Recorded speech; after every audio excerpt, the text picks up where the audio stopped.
Bueno, vamos a comenzar entonces. Esta es sobre los sesgos ideológicos anticientíficos de las comisiones negacionistas. La Comisión Marquina-Zavala de octubre-noviembre de 1949 reúne 9 sesgos ideológicos anticientíficos. Los vamos a ver uno por uno. Se los puede registrar en el libro El hallazgo de Izcatiopan de 1950, publicado por la SEP, en donde se recogieron los dictámenes y estudios de esta comisión. Entonces, leyendo con cuidado ese libro, aquí están trampeando, aquí están argumentando científicamente, pero aquí de repente se sesgan. Entonces, el primer sesgo ideológico anticientífico de la Comisión Marquina-Zavala, también conocida como Comisión Express, porque apenas si estuvo en Izcatiopan unas horas para estudiar los restos y ver un poquito la iglesia, como que llegaron de turistas y se fueron. Y su dictamen también fue express, con claras señales de haber sido prefabricado. Entonces este es el primer sesgo. Van a hacer un estudio científico sin tiempo. No dan tiempo para que realmente ocurra el estudio científico. Y de inmediato dan el dictamen. Entonces este es un sesgo. Fue muy criticada en su momento, así en estos términos, Comisión Express, pues como que qué falta de seriedad, etc. El segundo sesgo de la misma Comisión Marquina-Zavala, se llama Marquina-Zavala porque son las personas que la representaron, ¿no? Marquina era el jefe del INA, el director del INA, y Zavala, Silvio Zavala, era el historiador muy renombrado que fue quien dirigió los trabajos de la comisión. El segundo sesgo consiste en que, no obstante que se justificó la creación de dicha comisión debido a los errores que tuvieron lugar a la hora de la excavación por parte de Eulalia Guzmán, a la hora de hacer la excavación, hay algunos errores particulares en la excavación. Entonces, esto justificó la creación de la comisión que iba a juzgar su trabajo, la Comisión Marquina-Zavala. No obstante que se justificó su creación de esta comisión debido a los errores que tuvieron lugar a la hora de la excavación en la iglesia de Izcatiopan por parte de la comisión Eulalia Guzmán, y que fueron señalados por el arqueólogo Jorge R. Acosta, quien señaló los errores, apenas si es mencionado en el dictamen final de la Comisión Marquina-Zavala. Es decir, se oculta la mano negra a partir de la que se crea la comisión y se la encamina. Así que a Jorge Acosta, el jefe de arqueólogos, apenas se lo menciona, y a Antonio Caso ni se lo menciona, pero tuvo una participación muy importante para que se creara la Comisión Marquina-Zavala. Tercer sesgo ideológico anticientífico. Dicen ellos que hubo huesos de 4 o 5 personas, lo que es una verdad a medias. Se encontraron no los huesos de una sola persona, sino de 4 o 5. Pero es una verdad a medias, pues no mencionan que, lo más importante no lo mencionan, que la mayor parte de los huesos articulan un solo esqueleto, que es el que se atribuye a Cuauhtémoc. Entonces, no, pero pues ¿cómo? Si no es de Cuauhtémoc, hay 5 gentes ahí. Haz a un lado los huesitos, unos cuantos huesitos, pero la gran mayoría, 85% de los huesos, pertenecen a un solo individuo y se puede hacer un esqueleto como el que está ahí presente. Entonces este es otro sesgo ideológico anticientífico, porque dicen una verdad a medias, ¿no? No son precisos, ni sobre todo no dicen lo más importante de lo que se encontró, no lo dicen, sino dicen el aspecto secundario y lo ponen como principal, para no mostrar que efectivamente hay probabilidad de establecer que esos restos son de Cuauhtémoc. Cuarto sesgo, dicen que hay un cráneo de mujer. No, pues no puede ser de Cuauhtémoc, pues es de mujer el cráneo. Es una falacia propiciada por el carácter exprés del dictamen. Observaron las cosas muy deprisa, sacaron una conclusión que es falsa. Y entonces resulta que el cráneo, según ellos, es de mujer. Quinto sesgo, la Comisión Marquina Zavala silencia el señalamiento del arqueólogo Carlos Margain, que se ocupó presente en la integrante de la Comisión Marquina Zavala, de que la tumba pudiera ser antigua.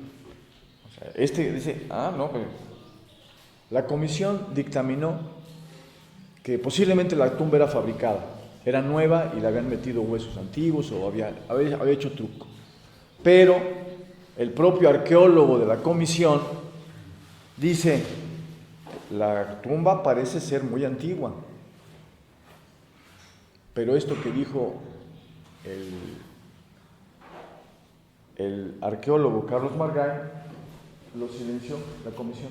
Al momento en que presenta el dictamen, ya no dice esto muy importante que en el curso de los trabajos Margain expresó: otro sesgo ideológico anticientífico. Están acallando al científico principal que se encargó de la excavación, de revisar la excavación. El sexto sesgo ideológico anticientífico diría así como no hace pública la Comisión Marquina Zavala la carta que Carlos Margain, o sea, además de que lo callaron en su afirmación de que la tumba podía ser antigua, la comisión no hizo pública la carta de en la que dice que no puede emitir juicio para que se incluya en el dictamen final porque falta investigar, mientras que la Comisión Marquina Zavala ya emite dictamen final, asumiendo que ya investigó suficientemente para hacerlo, callándole así la boca a Margain, pero sin decirlo. Bueno, el señor Margain no tiene razón, ya hay datos suficientes, hay que decirlo, ¿no? No dice nada y manda una carta a Margain que no se incluya su dictamen en el dictamen final, porque a su juicio todavía hay que seguir investigando.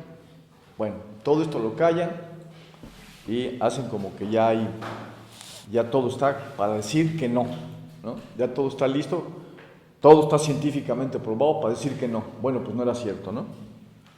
Séptimo sesgo ideológico anticientífico de esta comisión. Son comisiones que son científicas, bueno, se presentan como científicas, ¿no? Son oficiales, son formadas por investigadores serios, renombrados, pero tienen un comportamiento las comisiones que muestran que en realidad no están haciendo ciencia, en realidad lo que están diciendo que va a resultar en que no son auténticos, pues no tiene base suficiente. Silvio Zavala, que era el que dirigía la comisión, somete la placa de cobre que se encontró en la tumba a los documentos que entregó Salvador Rodríguez Juárez, para así ligarla, el hacer depender la placa de los documentos.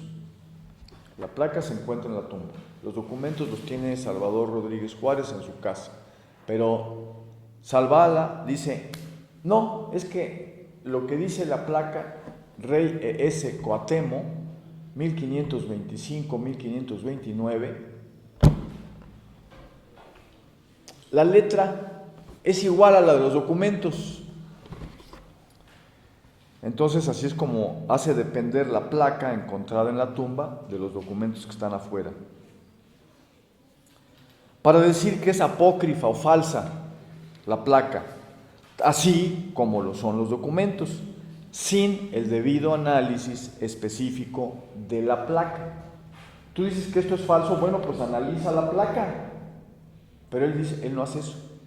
Él dice, la letra se parece a la de los documentos, entonces no hay que analizar la placa. Simplemente los documentos son falsos, la placa es falsa.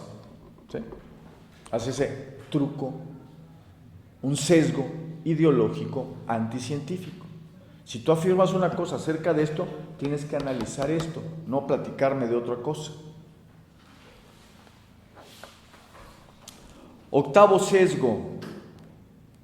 La Comisión Marquina Zavala pasa por encima de la distinción crítica que había hecho Eulalia Guzmán entre copias mal hechas, que son los documentos que le presentan, copias mal hechas y documentos originales que sirvieron de base para hacer esas copias.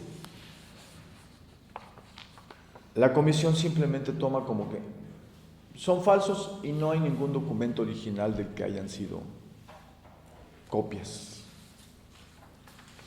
Había que distinguir entre la apariencia y la esencia, ¿no? Un trabajo decisivo de los científicos. Bueno, pues no lo hizo la Comisión Marquina Zavala. Noveno sesgo ideológico anticientífico. Silvio Zavala acusa a don Florentino Juárez, padre de Salvador, abuelo de don Florentino Juárez, de haber fabricado los documentos, así como el entierro. Pero Luis Chávez Orozco, un importante historiador mexicano, ridiculiza a Silvio Zavala haciendo patente la imposibilidad material e intelectual para que don Florentino Juárez, que apenas sabía leer y escribir, hiciera tal fabricación doble. Tenía que tener grandes conocimientos para redactar esos documentos, motolinía, los años en que vivió, etcétera, etcétera, ¿no? Conocimientos que de ninguna manera tenía o podía tener el señor Florentino Juárez. De tal manera que lo posible carece de fuerza ante la voluntad a priori. Lo que era posible no les interesa, porque tienen la voluntad de negar a priori la autenticidad del hallazgo. Estos son los 9 sesgos anticientíficos de esta Comisión Marquina Zavala de 1949. Ahora vamos a ver los 7 sesgos ideológicos anticientíficos de la Gran Comisión de 1950-51, que también hereda los sesgos anteriores de la Comisión Marquina Zavala, pero esos ya los vimos, ¿no? Entonces vamos a ver nada más los que añadió, los 7 sesgos ideológicos anticientíficos de la Gran Comisión. Se los puede registrar en el libro El hallazgo de Izcatiopan, actas y dictámenes de 1962, publicado por la SEP. El primer sesgo implícito en la Comisión Marquina Zavala se va a hacer explícito en la Gran Comisión. Este sesgo consiste en hacer un dictamen en bloque de todo el hallazgo, sin disidencias de científicos. Recuerden ustedes, por ejemplo, que omitieron la carta de uno de los científicos muy importantes de la Comisión Marquina Zavala, Carlos Margain, el que decía que faltaba investigar para poder dar un dictamen. Entonces lo omiten, porque dan un dictamen general. Usted es una opinión particular, no la tomamos en cuenta. Este sesgo ideológico que quedó implícito, callado en la Comisión Marquina Zavala, lo comete la Gran Comisión, pero explícitamente, y quedó registrado en actas. En las actas de discusión queda explicitado. Por eso, al final, la Gran Comisión terminó escindiéndose y emitiendo dos dictámenes contradictorios entre sí, pues José Gómez Robleda, integrante de la Gran Comisión, no se convence de lo que la mayoría, conducida por Alfonso Caso, sostiene. Bueno, hicieron todavía otra trampa, un segundo sesgo ideológico.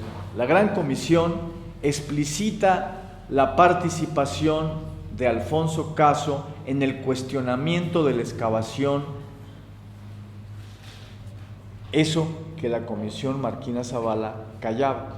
Nunca mencionó a Alfonso Caso como cuestionando los trabajos de Eulalia Guzmán, pero ahora la Gran Comisión sí explicita la participación de Alfonso Caso en este cuestionamiento, pero eso sí, la explicita sin reconocer que Alfonso Caso lo hacía para justificar su propio cambio de opinión.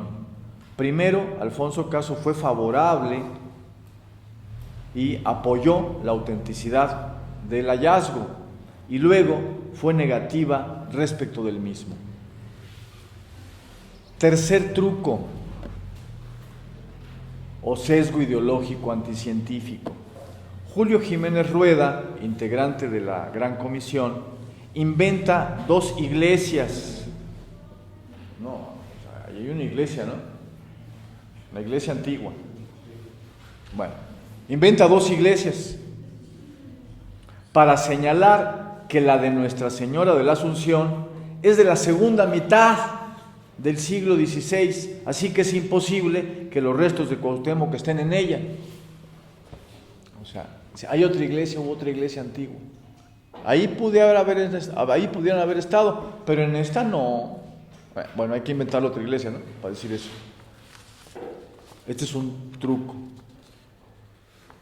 Quinto sesgo: hereda los vicios señalados de la Comisión Marquina Zavala acríticamente o contumazmente, es decir, da nuevos argumentos para mantener los vicios previos. El sexto sesgo o truco es que efectivamente se dedicaron a discutir lo que había hecho Eulalia Guzmán, los nuevos estudios que añadió Eulalia Guzmán, y también lo que había hecho la Comisión Marquina Zavala previa. La Gran Comisión juzga todo lo que se ha trabajado. Bueno, efectivamente discute las pruebas científicas, pero para desconocerlas. Solo uno de sus vicios, uno de los vicios de la Comisión Marquina Zavala, no lo hereda, pues ya no ataca. La Gran Comisión ya no ataca a Florentino Juárez de fabricar el entierro y los documentos, reconociendo al parecer que para no caer en ridículo reconoce la incontrovertible crítica que Luis Chávez Orozco le dirigiera a Silvio Zavala. Entonces, este vicio ya no lo repite la Gran Comisión, ya no ataca a don Florentino Juárez. El séptimo truco consiste en que Alfonso Caso escribe su genealogía de Cuauhtémoc, es decir, quiénes fueron los padres de Cuauhtémoc, dónde nació, etcétera, etcétera. Alfonso Caso escribe su genealogía de Cuauhtémoc para prohibir otra narrativa distinta, otra narrativa histórica sobre Cuauhtémoc, que la de Fernando de Alba Ixtlilxóchitl, tataranieto del principal aliado indígena de Hernán Cortés, Ixtlilxóchitl, imprimiéndole a la comisión un sesgo hispanista indeleble. No se puede recurrir a ninguna otra fuente para hablar de Cuauhtémoc más que a Fernando de Alba Ixtlilxóchitl. Y pues así, prohibiendo literalmente que se recurra a otra fuente, es como termina su conclusión de la genealogía de Cuauhtémoc, que redactó a fines de 1951 Alfonso Caso. Bueno, hasta ahí los 7 trucos o sesgos ideológico-anticientíficos de la Gran Comisión. Ahora vamos a ver los de la Comisión Bonfil de 1976. Esta reúne 10 sesgos ideológicos anticientíficos, más los heredados de la Comisión Marquina Zavala y los heredados de la Gran Comisión. Se los puede registrar en los 6 libros en los que se publicaron sendos dictámenes parciales de la comisión, todos publicados por el Instituto de Investigaciones Históricas de la UNAM. No les voy a leer los títulos de estos libros, si hace falta para aludir a algún sesgo, lo haré, pero si no, pues para que podamos terminar. Primer sesgo: la Comisión Bonfil oculta que la genealogía de Cuauhtémoc de Alfonso Caso, esa que había escrito Alfonso Caso para la comisión, la Gran Comisión, en donde prohíbe que se recurra a otra fuente que no sea la de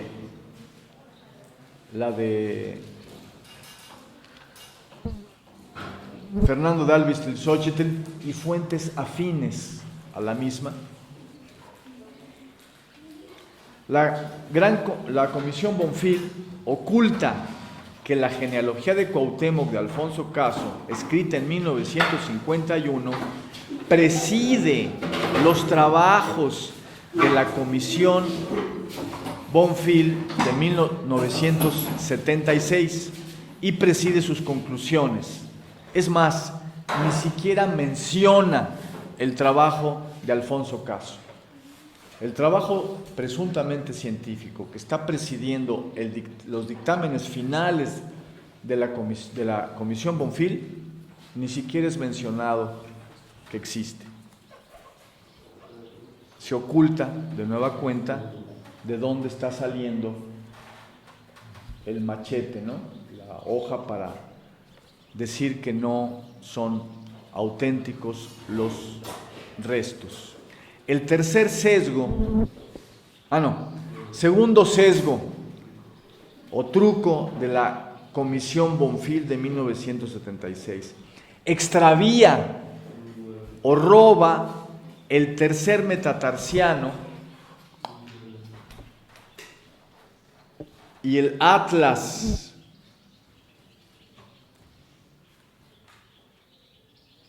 huesos decisivos para establecer la identidad del esqueleto. Les prestaron el esqueleto para que lo estudiaran y luego ya no están esos 2 huesos, se perdieron. Pero son huesos estratégicos en el esqueleto para lograr la identificación del esqueleto con Cuauhtémoc. Este es un gran truco. Tercer truco: la Comisión Bonfil hereda los sesgos de la Comisión Marquina Zavala y la de la Gran Comisión para convalidarlos e intentar sustentarlos. Es en este punto donde intenta llevar a cabo por cuenta propia algunos estudios científicos, no solamente interpretar o juzgar los estudios que ya había hecho Eulalia Guzmán y el doctor Alfonso Quirós Cuarón, no solo juzgar, sino que la propia comisión avanza algunos estudios científicos, pero siempre para negar, de suerte que se nos muestra no solo a crítica respecto de dicha herencia, sino aún terca o contumaz. Cuarto truco: eso sí, deja de atacar a Florentino Juárez, que fue un grave error de Silvio Zavala, de la Comisión Marquina Zavala, para pasar a atacar a Salvador Rodríguez Juárez con mucho más fuerza, de que él fabricó los documentos y fabricó el entierro, a fin de acallarlo. Sobre todo, esta acusación se encarga Luis Reyes García, que hizo el quinto dictamen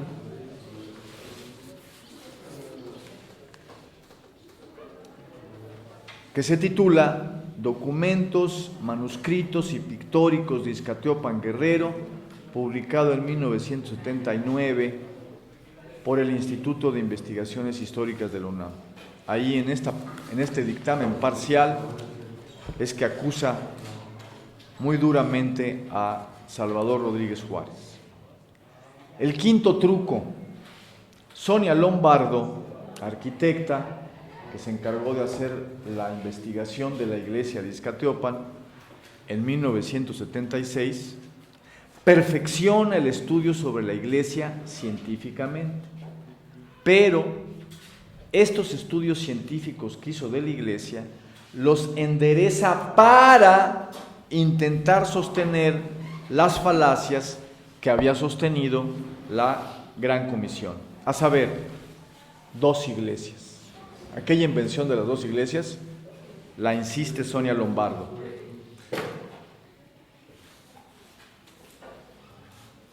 Otra falacia: la iglesia realmente existente, supuestamente construida en la segunda mitad, fue construida supuestamente en la segunda mitad del siglo XVI. No quiere aceptar que fue construida en 1539. Han ido ustedes a la iglesia, me imagino, ¿no? Bueno, ahí en la puerta, allá arriba del portón principal, hay una fecha que no se lee muy bien, entonces hay que fijarse bien, ¿no? Dice 1539, o sea, primera mitad del siglo XVI. Bueno, pues entonces Sonia Lombardo insiste en que lo que ya decía la Gran Comisión, que la iglesia es de la segunda mitad del siglo XVI. Y la tercera falacia, que el entierro es posterior a la construcción de la iglesia. Eulalia Guzmán encuentra que primero tuvo lugar el entierro y la construcción del momostle que está encima del entierro, y luego se enterraron a una serie de curas, a los que iban dando misa a lo largo de los siglos en la iglesia, y luego se construyó un altar, y luego se construyó una capillita, y luego se construyó la iglesia, que se terminó de construir en 1539. Esa es la secuencia de construcciones. Primero el entierro, no había ninguna iglesia, ahí estaba el templo mayor de los indígenas que vivían aquí, en Ixcatiopan. Bueno, entonces, todo esto lo omite la comisión e insiste que el entierro es posterior a la iglesia. Supongamos siglo XIX o en el mismo siglo XVI, pero en la segunda mitad, porque si la iglesia fue construida en la segunda mitad, pues el entierro es poco posterior, ¿no? Sigue insistiendo en esta falacia, o sea, sesgos para negar la conexión entre Cuauhtémoc e Ixcatiopan. Sexto sesgo o truco: somete o subsume la Comisión Bonfil, subsume bajo la tradición, a la tradición oral, la subsume bajo la tradición escrita. Dice, la tradición oral del pueblo no es auténtica, sino que deriva de lo escrito en los documentos, deriva de la tradición escrita, para sugerir que también la tradición oral es artificial y así pasar a desconocer la tradición oral. Y todo eso sin tomar en cuenta el estudio de Eulalia Guzmán sobre la tradición oral, que entrevistó a ancianos de Izcateopan, de Pachivia y de otros lugares de alrededor, que la Comisión Bonfil ya no pudo entrevistar porque se habían muerto. Bueno, pues no, sin embargo no toma en cuenta el trabajo previo de Eulalia Guzmán relacionado con esos ancianos. Y sin embargo deniega la tradición oral, o sea, deniega algo que no estudia o no estudia seriamente. Hay un estudio especial sobre la tradición oral hecho por la Comisión Bonfil, pero ese estudio omite analizar, estudiar lo que ya Eulalia Guzmán había hecho, pero no solamente es una repetición, porque muchos de los ancianos que entrevistó Eulalia Guzmán ya no estaban vivos en 1976. Séptimo truco. Sobre todo, la Comisión Bonfil no estudia de la tradición oral y de la escrita, no estudia el contenido semántico, o sea, lo que realmente dicen los textos. Estudia el tipo de letra, el tipo de papel, para decir si son del siglo XVI o si no lo son. Pero no estudia lo que están diciendo propiamente, el contenido significativo, ni tampoco lo relaciona con la historiografía, como lo hicieran los referidos estudios sobre la tradición oral y sobre la tradición escrita de Eulalia Guzmán. Eulalia Guzmán se fija en el tipo de letra y en el tipo de papel, claro, pero sobre todo se fija en el contenido de lo que están hablando los documentos para relacionarlo con la historia. Entonces, esto no lo hace la Comisión Bonfil.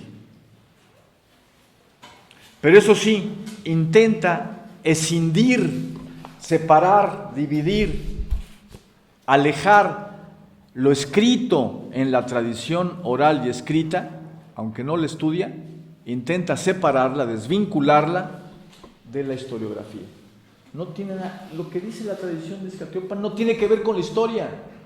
Ese es el truco, ¿no? Entonces, por eso no se ocupa de hacer un estudio en donde intente buscar fuentes y decir, mira, esto que dice aquí la tradición oral coincide con esto que dijo tal o cual códice o tal o cual cronista español. Es decir, pretende decretar la escisión entre historiografía y tradición oral. Este es un truco grave. El octavo truco, que es un trazo original de la Comisión Bonfil que la distingue de las otras dos comisiones negacionistas. Ofrecer dos nuevos estudios.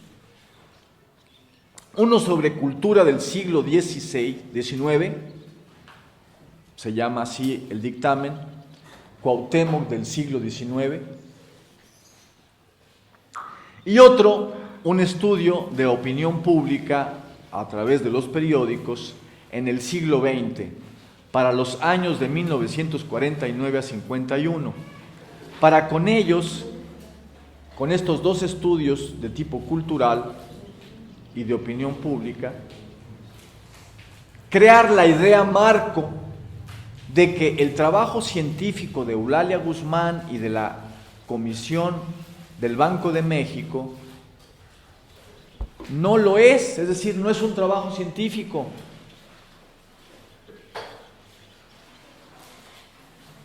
Sino que es ideológico y sometido al nacionalismo, arraigado en el siglo XIX y floreciente entre 1949 y 1951. Lo mismo que la fabricación de los documentos y de la tumba se debe al nacionalismo del señor Salvador Rodríguez Juárez. Eso sí, sin jamás demostrar esta tesis, nada más la proponen como idea. El nacionalismo, eso se debe al nacionalismo. Bueno, demuéstralo. Entonces jamás demuestran esta tesis, esta idea marco, que se convierte en verdadero chisme, que se hace pasar por ciencia. Le hacen un chisme. No, pues es que no fueron científicos, sino que se debe al nacionalismo. Bueno, pues eso es un chisme. Usted demuestre que esos estudios son nacionalistas, no son científicos.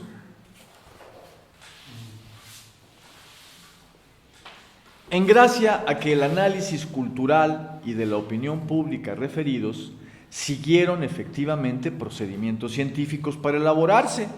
Sí, analizan la ideología y los periódicos, sí la analizan científicamente, bueno, pero lo que no es científico es que a propósito de que existió nacionalismo en el siglo XIX y en 1949 a 51, entonces los estudios que hace Eulalia Guzmán no son científicos, sino que son nacionalistas. Oye, no, pues eso tienes que demostrar, no hablándome de los periódicos, sino revisando bien el estudio científico que hizo Eulalia Guzmán y demostrando que es falso o que es verdadero, ¿verdad? Eso es lo que no hizo la comisión, nada más construyó un chisme en 2 libros, en 2 de los dictámenes, son 2 dictámenes dedicados a construir este chisme.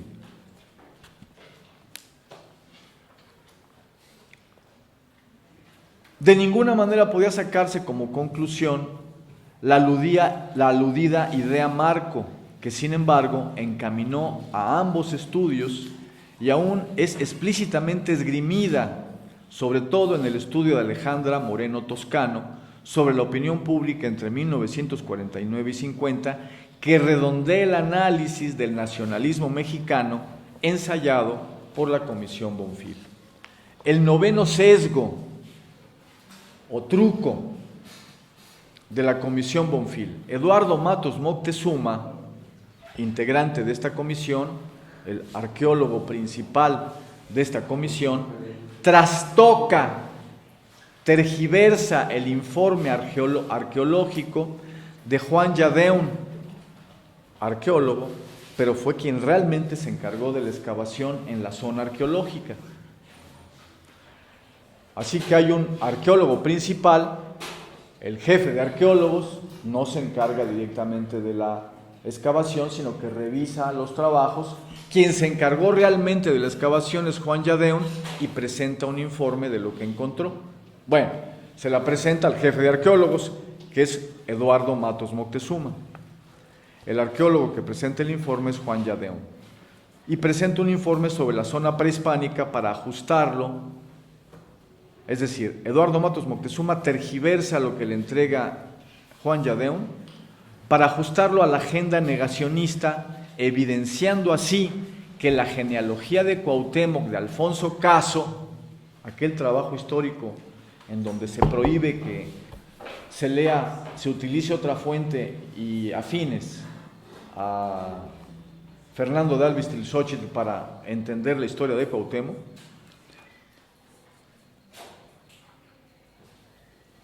bueno, así evidencia con la manera en que trastoca Eduardo Matos Moctezuma el informe del arqueólogo Juan Yadeun,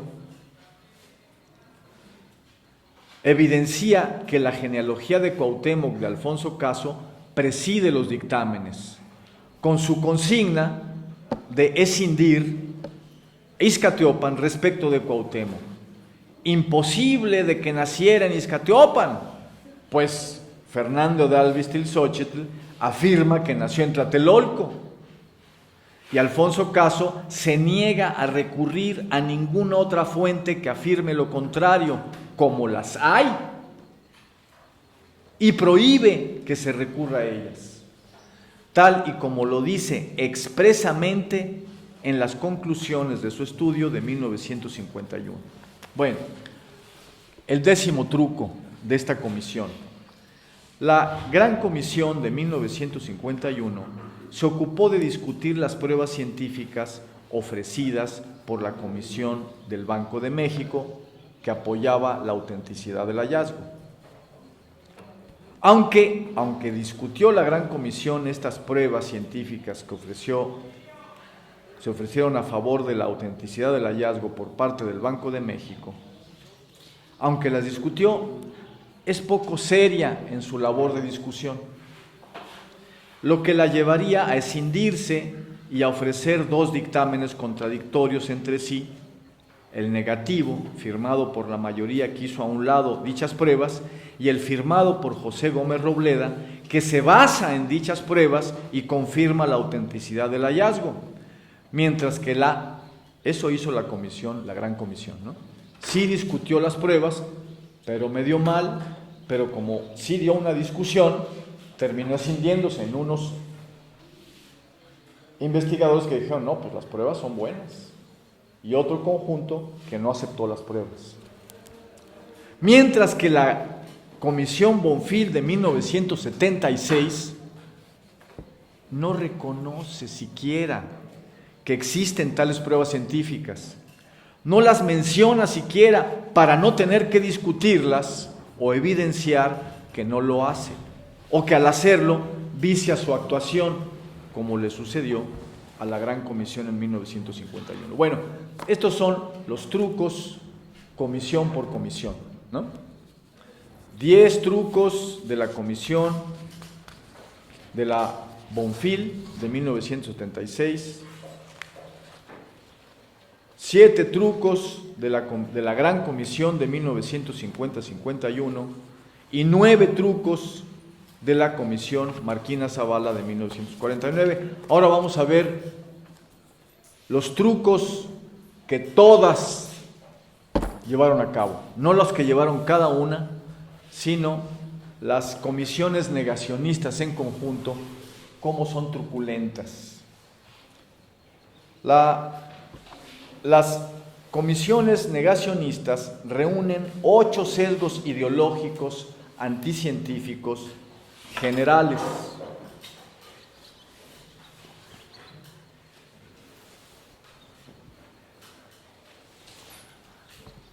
En primer lugar, las comisiones negacionistas, las 3 que acabamos de analizar, no desarrollaron ningún trabajo científico intentando demostrar la autenticidad del hallazgo, sino que se dedicaron a juzgar e interpretar los estudios científicos llevados a cabo que acerca de la realidad relativa al tema hiciera Eulalia Guzmán y la Comisión del Banco de México.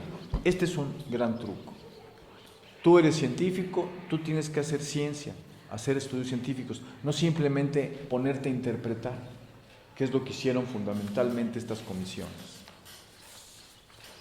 En segundo lugar, no ofrecen pruebas científicas contrarias para rebatir a Eulalia Guzmán o a la Comisión del Banco de México, sino utilizan meras interpretaciones, como en el caso del trabajo científico arqueológico efectivamente llevado a cabo por Juan Yadeun, integrante de la Comisión Bonfil.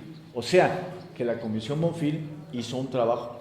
Uno de los trabajos científicos que hizo, ahí está, fue el del arqueólogo Juan Yadeun.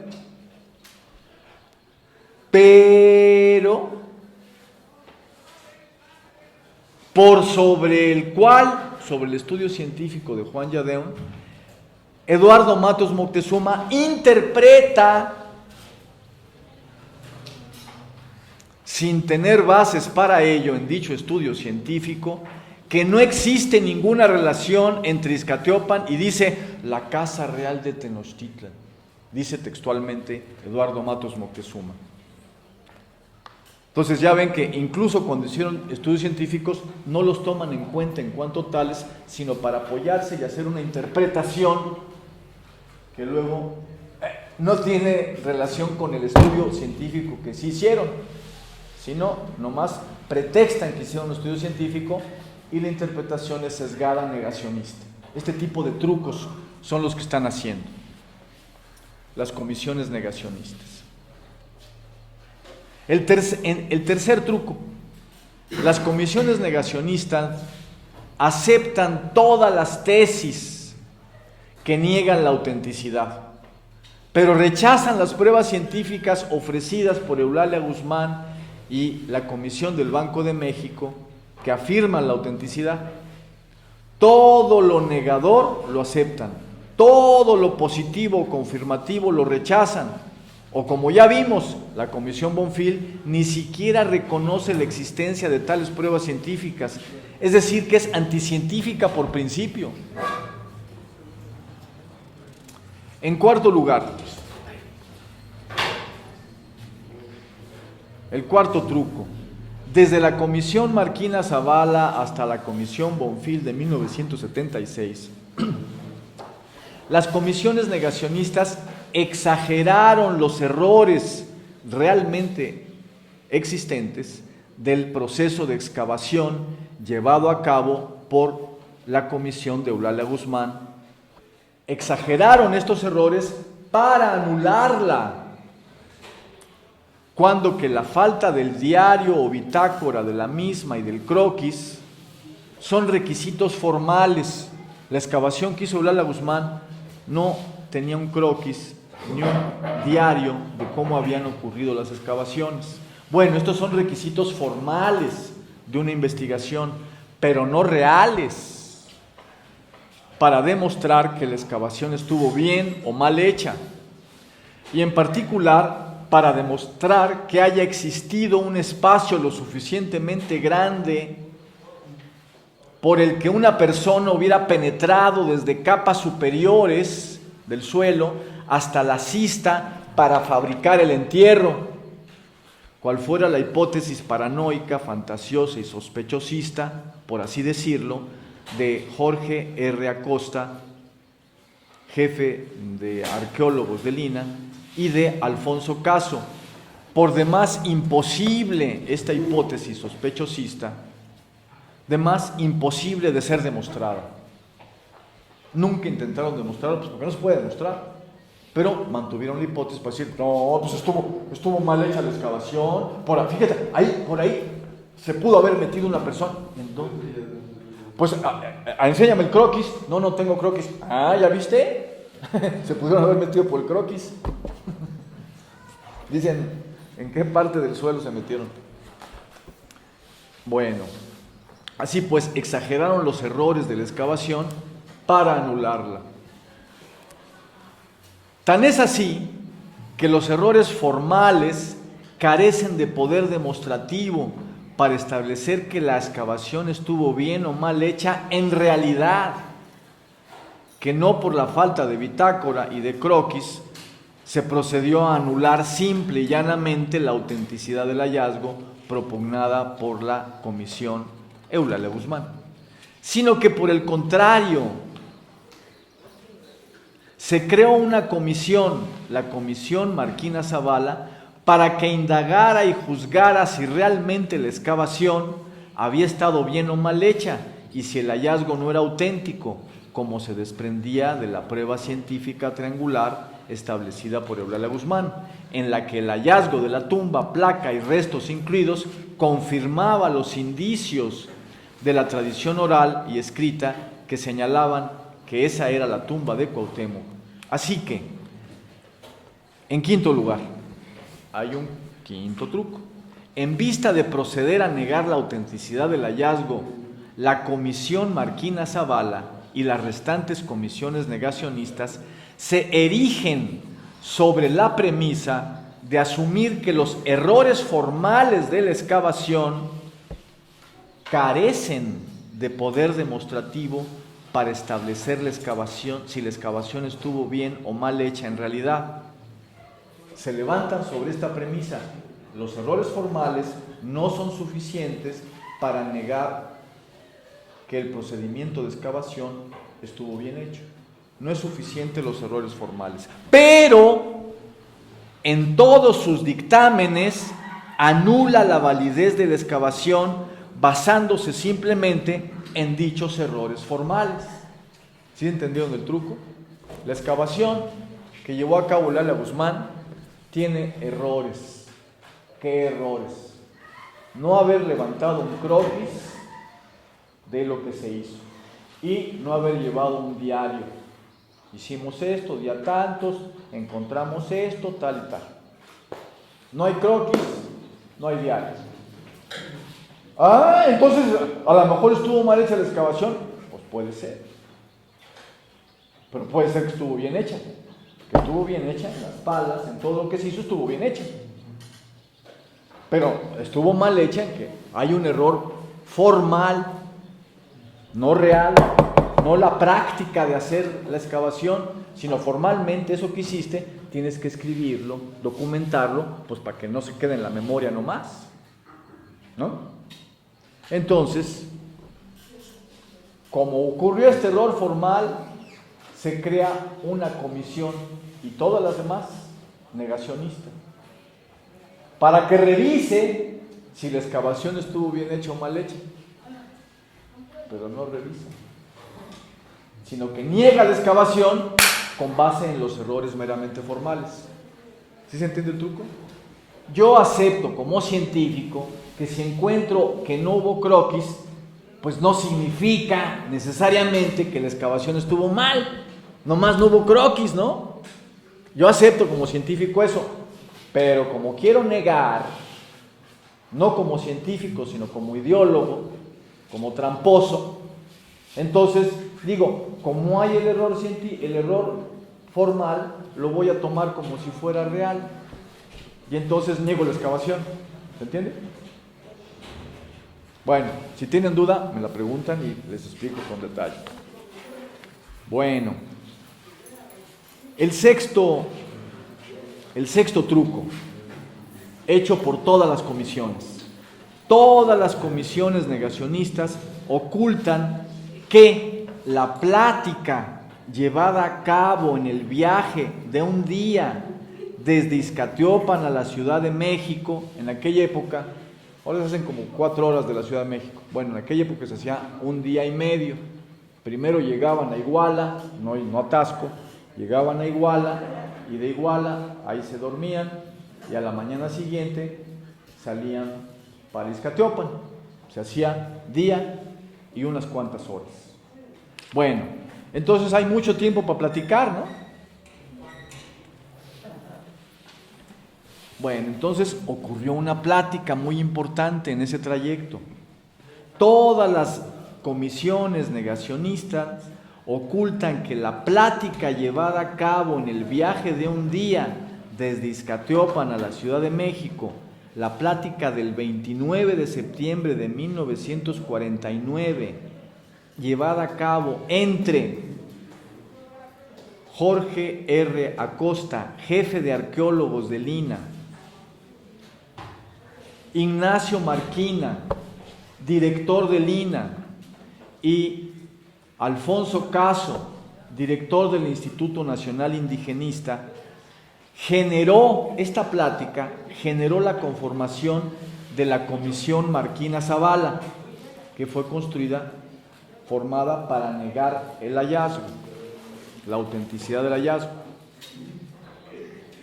Y generó esta plática del 29 de septiembre de 1949, generó el designio negacionista de todas las comisiones negacionistas, sostenido explícitamente por Alfonso Caso en su participación al interior de la Gran Comisión en la sesión 34, páginas 338 a 349 de las actas de esa comisión, y que fue secretamente recuperado ese argumento negacionista sostenido explícitamente por Alfonso Caso, fue secretamente recuperado por la Comisión Bonfil. En séptimo lugar, el séptimo truco. Tal y como Eulalia Guzmán denuncia la existencia del absurdo de 2 comisiones, la Comisión Marquina Zavala y la Gran Comisión, para enjuiciar a la comisión científica dirigida por ella, Dice Eulalia Guzmán, óigame, ¿cómo que hacen dos comisiones para juzgar el trabajo científico que yo hice? El día 29 de diciembre de 1950, la historiadora Guzmán dijo, esta es la noticia que aparece en el periódico en ese año y en ese día, someter la verdad del hallazgo de Izcatiopan al criterio de una segunda comisión, la Gran Comisión, es tan peligroso como lo fue en el primer caso de la Comisión Marquina Zavala, pues significa quedar de nuevo a merced de la capacidad amplia o limitada de las personas nombradas y de su criterio más o menos prejuiciado para dictaminar en este asunto. Porque ¿quién nos asegura que la elección de las personas es adecuada? Que la integre la comisión Silvio Zavala, que integre la comisión Julio Jiménez Rueda. ¿Quién nos garantiza que estas personas sean las adecuadas? Claro es que esa elección es hecha por el criterio siempre falible de quien elige, y puesto que se trata por parte de los que dudan de saber la verdad de si son o no son los restos de Cuauhtémoc, ¿con qué autoridad una institución oficial concede la facultad de juzgar en definitiva ese hecho a un grupo de personas que ella escoge? El hecho más claro de la improcedencia de tales comisiones se tiene en el fallo que rindió la que integrara por orden del secretario de Educación el arquitecto Marquina, fallo que no solo ha sido duramente atacado por el público, se refiere a la comisión, el fallo de la comisión Marquina Zavala, sino que no es reconocido como valedero por la misma autoridad que creó la comisión, toda vez que ya está creando una nueva comisión, la Gran Comisión, para el mismo efecto, o como lo dice la misma Eulalia Guzmán, ya que esta misma autoridad designa, o sea, la Secretaría de Educación Pública designa a una segunda comisión para que se juzgue sobre el dictamen de la primera. ¿Sí se percatan? Hay dos comisiones para juzgar a Eulalia Guzmán. La comisión Marquina Zavala de 1949 y la comisión, la Gran Comisión de 1950 a 51, que va a juzgar lo que hizo Eulalia Guzmán y lo que hizo la comisión Marquina Zavala. Pues es justo que revise todos los trabajos, pero ¿en dónde está el truco? En lo que está diciendo Eulalia Guzmán. A ver, la primera comisión la designaron para que juzgara, ¿no? ¿Y cómo la designaron? Pues oficialmente dijeron: Silvio Zavala, tú formas parte de la comisión. Doctor Dávalos, doctor Romero, tú formas parte de la comisión. Arqueólogo Carlos Margain, tú formas parte de la comisión. Bueno, ¿con qué criterio designaron esas gentes? Ese criterio es falible y utilizaron criterio análogo para la segunda Gran Comisión. ¿Y qué pasó con la primera? Que falló, se equivocó al juzgar. ¿Cómo se sabe que se equivocó al juzgar? Pues nótese, no solamente el público la criticó en los periódicos y demás, sino que la propia Secretaría de Educación Pública está creando una segunda comisión para que juzgue lo que hizo la primera. Se nota que no son criterios científicos, seguros, el andar creando comisiones, porque no se tiene certeza acerca de a quién eliges. Y sin embargo, otra vez se crea una segunda comisión para entrar ese peligro. Pero sin embargo, esa segunda comisión se quiere que ya sea definitiva. Pues no puede serlo. Es lo que está diciendo Eulalia Guzmán. Y no se daría el caso, sigue diciendo Eulalia Guzmán, termina la señorita Guzmán, de que el fallo de esta segunda comisión fuera o necesitara de una tercera comisión. Lo está diciendo Eulalia Guzmán en 1950. Bueno, pues ahí tienen que en 1976 se creó una tercera comisión negacionista y pueden seguir creando cuarta y quinta y sexta, porque es ad infinitum. En efecto, hasta que logren el no definitivo, de eso se trataba, no de que estudien, sino de que construyan un no que ya no se pueda revertir. El octavo truco, el último de todas las comisiones negacionistas. Efectivamente, fue creada una tercera comisión negacionista en 1976, la Comisión Bonfil. De tal manera, la suma de sesgos ideológicos y anticientíficos observados a ojo de pájaro, como lo hicimos, porque en verdad son más si uno se va fijando con cuidado, la suma de sesgos, ahora vamos a hacer la suma, acumulados por las comisiones negacionistas en su actuación durante 27 años, entre octubre de 1949 a 1976, es de 33 trucos. 4, nada de 4, 9,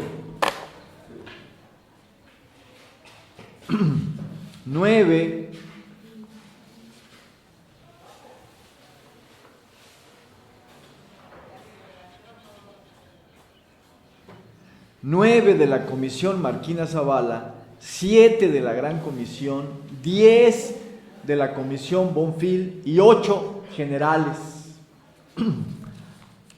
de todas las comisiones, que cometieron todas. Por eso es que cuando el día 30 de marzo de 1950, estoy citando del periódico de ese día, el Departamento de Investigaciones del Banco de México puso en manos de los periodistas otro de los dictámenes científicos que demostraban la autenticidad del hallazgo de Izcatiopan, la señorita Guzmán dijo entonces: si después de estas conclusiones contenidas en los estudios científicos entregados se nos desmiente, es de poner en duda los principios de Galileo. ¿Se entiende, verdad? Galileo, científico muy importante de la civilización europea, porque es a partir de él que comienza, vamos a decir, el trabajo del saber científico, empírico y matemático. ¿Sí? Galileo demuestra matemáticamente cómo es la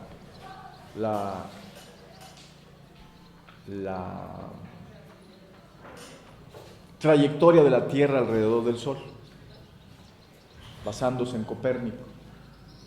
Pero además hizo una serie de trabajos de física, por ejemplo, para subir agua con una bomba, subir agua hasta un tinaco y a partir de ahí ya bajarla.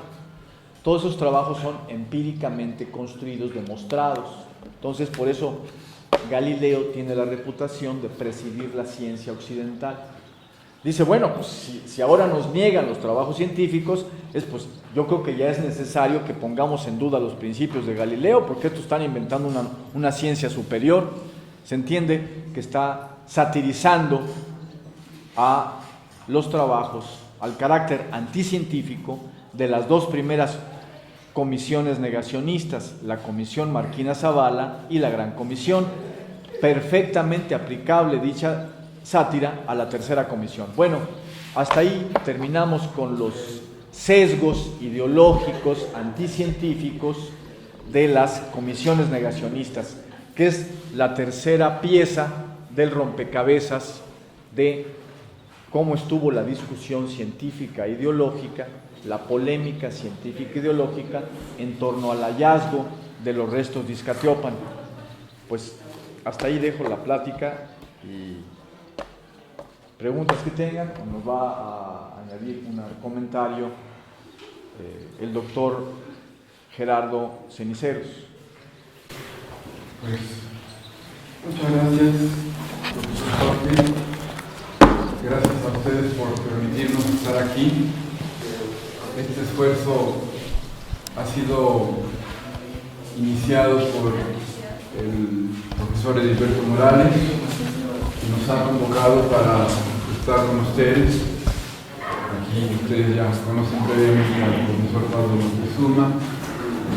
Y el profesor Jorge y yo pues hemos venido a reforzar estas charlas informativas en las que más que nada se busca la intención en renacer en todo México, pero especialmente en ustedes, que son de aquí de Iztaciopan, que están justamente en la etapa formativa, para poder entender qué es lo que pasó y qué hay detrás de todo este gran hallazgo. Porque aunque ustedes estén aquí en este pueblo pequeñito, escondido en la montaña, imagínense ustedes que esto en estos últimos 70 años ha trascendido mucho más allá de las fronteras. No se imagina realmente el cariño que existe por la cultura mexicana en muchos países. Yo viví varios años en Europa, estudiando y haciendo cosas, pero bueno, se da uno cuenta. Y uno trata entonces también de extender el conocimiento poco o mucho que uno tenga a partir de lo que uno vive, de lo que uno estudia aquí en México. Tenemos como referencia, bueno, pues no solo ustedes, también nosotros hemos sido formados en la escuela occidental, ¿sí? La escuela occidental que llegó a Europa una vez que ocupó todo el territorio americano, empezando por el Caribe, pasando por México, Perú, Estados Unidos, Canadá, Argentina, todas nuestras culturas antiguas fueron de una u otra manera cristianizadas o simplemente sometidas por la fuerza, porque llegó la anticultura, llegó una civilización con una tecnología superior. ¿Ustedes han oído hablar de los vikingos? Seguramente que sí. Pues así, como los vikingos invadían los territorios de los britanos, que eran tribus y eran indios de allá también, vamos a llamarles indios a todos los pueblos originarios del mundo, si a estas vamos, pues así llegaban y arrasaban, pues así llegaron aquí. Entonces, la tradición de Iztaciopan es milenaria, igual que nuestras antiguas culturas. ¿Alguien sabe ustedes en qué año se fundó la capital de la Náhuatl, o sea, Tenochtitlán? ¿Alguien que pueda levantar la manita? Bueno, vamos a dar una fecha de referencia, ¿sí? Que nos liga un poco también a por qué Iztaciopan existe. 1325, fecha oficial. Puede ser que tenga más años, pero vamos a dejarlo ahí. Bueno, después de 200 años llegamos a una fecha muy importante, que es 1519. ¿Qué pasó en 1519 en la historia de México? ¿Alguien se acuerda? Llegó Cortés.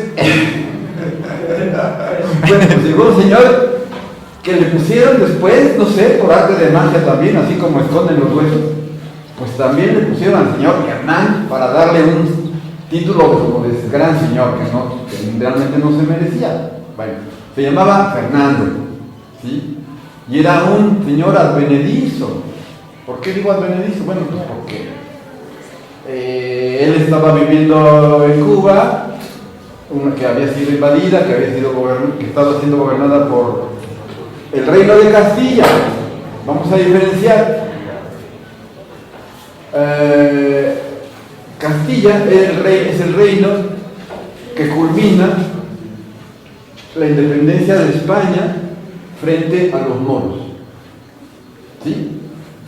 Antes de los moros habían estado ahí como otros 500 años los romanos, ¿sí? ¿A quién creen ustedes que España le debe el título de tener su propia madre patria? ¿A los romanos o a los moros? Pues no. A pesar de 8 siglos de los moros, ellos no reconocen a Marruecos o a los moros como sus padres patrios, ¿no? En México, ¿dónde queda la madre patria? Ajá. En España, es España nuestra madre patria, ¿no? No.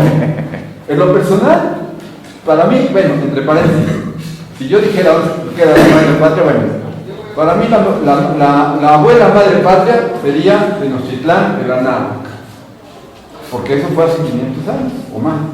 ¿Sí? De ahí nació. ¿Qué idioma nació en la cultura mexica, azteca, Tenochtitlán? ¿Qué idioma? ¿Alguien sabe? ¿Cuál? Náhuatl. Ok. ¿Alguno de ustedes habla mexicano? Ya no. ¿Eres mexicano? ¿Y por qué no hablas mexicano? Bueno, es ahí una cuestión de identidad cultural, lingüística, ¿sí? Esa es una situación que nos compete. Como si los españoles hablaran árabe, pues no hablan árabe, ¿verdad? Tiene muchas palabras. Pero fueron dominadas 8 siglos. Sí. En el español tenemos muchísimas palabras incorporadas. Alberca, almohada, atalaya, son palabras árabes. No, ese es náhuatl. Sí, aguacate también. Bueno, miren, para mí la madre patria más reciente que pudiésemos tener los mexicanos, pero eso ya es una cuestión de otro tema, así tan extenso y didáctico y tan interesante como lo que hizo el profesor, para mí sería Iguala. ¿Por qué? Pues porque ahí se cerró el ciclo de la independencia de México, es la cuna de la bandera, del plan de Iguala y de los últimos 200 años que tenemos como república independiente.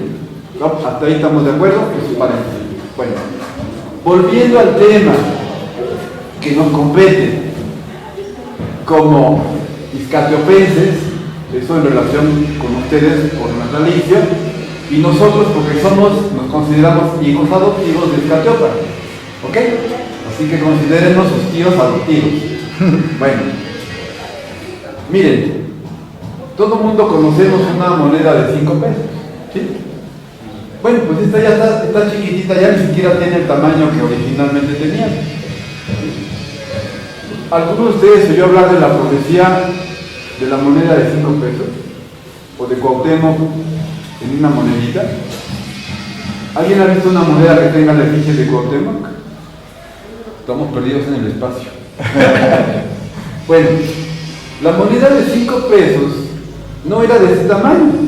Y era de plata. Bonita y grande. De plata. Sí, bueno, empezó a circular en los años de 1946, 47, 48, 49, cuando ustedes tenían sus abuelos o tatarabuelos. ¿Sí? Bueno, ¿qué imagen tenía esa moneda? Tenía un perfil de nuestro gran héroe nacional, nuestro joven abuelo, el rey Tlatoani Cuauhtémoc. ¿Sí? Bueno, que es el tema de todo este reencuentro que a lo mejor ustedes no se han enterado, pero después de todo lo que se dijo aquí en los años 50, todo ese revuelo periodístico, cuando hablamos de un impacto público de comunicación en periódicos y quizás en otros medios de aquel entonces, estamos hablando de los altos medios políticos, académicos, culturales y sociales de un país en su propia capital. Este descubrimiento, ¿ustedes alguien ha visto un meteorito así cuando cruza el cielo en la noche, aquí en Iztacalpa? Imagínense que hubiese caído uno muy cerca y con un gran estruendo. Pues así fue este hallazgo. Hizo un gran hoyo que hizo pues un gran estruendo a nivel de la repercusión. Es como si en la familia de ustedes algo trascendente pasara, pero muy trascendente.